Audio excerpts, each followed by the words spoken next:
Hey, ladies and gentlemen, this is Carmine Sabia for Explain America, and Kamala Harris just got real bad news. Before we get started, please make sure you like, comment, share, and subscribe. Those little things really help us out, and they help our channel continue to grow. And if you're not following us on YouTube, guys, it is so important and helps us so much. Right there in the lower right-hand corner, that's our address. It's youtube.com/@explainamerica. Just swing on over, hit subscribe absolutely for free, and you're helping promote our conservative values. Kamala Harris has a daunting task ahead of her. She's got to roll in to the Democrat National Convention in Chicago. She's got to convince these people, after she was installed, that she's the rightful candidate. And she has to do it while thousands upon thousands of people are outside protesting her and protesting the Democrat Party, much more than they did at the RNC is anticipated here for the DNC. Now, why this is a nightmare for Harris is not just protesters. Protesters are no big deal. What this could break into, I'm not going to say the word here, but it starts with an R and ends with an IETS. What this could turn into would absolutely take away the media coverage from the DNC. Now, Harris is relying on the DNC to give her a bump. She had a bump already in the honeymoon phase.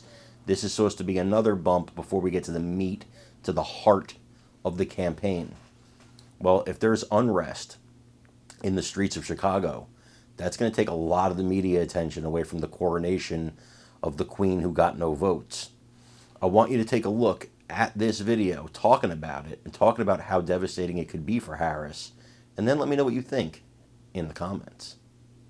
That could go sideways at any moment. How is the city getting ready to allow the permitting for the protesters, but also control them so they don't take things over? I really like the way you phrased that, because during the NATO summit, a woman asked me if we were going to use tear gas to control the crowd. And I said, only if you can explain to me how tear gas controls a crowd, sends a crowd in all different directions. They've been ramping up for months. The key to this is we know that there's people coming here to disrupt things. We know there's bad actors coming. There's even information that they've been funded from people overseas, like Iran and Hezbollah and Hamas. So the fact is, there are going to be confrontations. The best thing that they could do is get them out of the crowd. You don't wade completely into a crowd with horses and things like that. What you do is you extract the bad actors, get them away, and not let everybody else go the same fashion.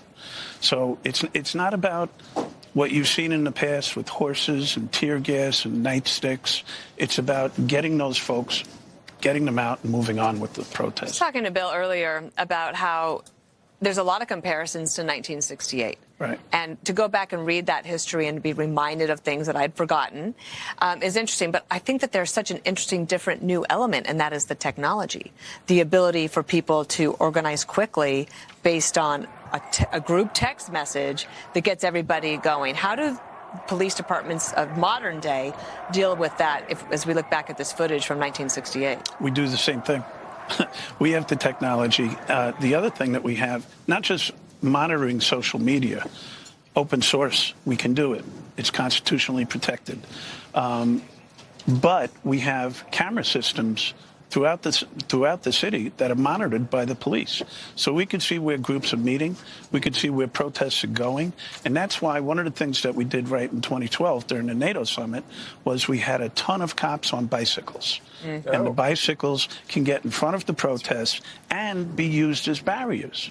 So that was successful. The extraction technique that we used was successful. We had a plan. We planned for it for months. We equipped. We made sure that everybody had the equipment. And it's important to realize that we didn't come out in riot gear.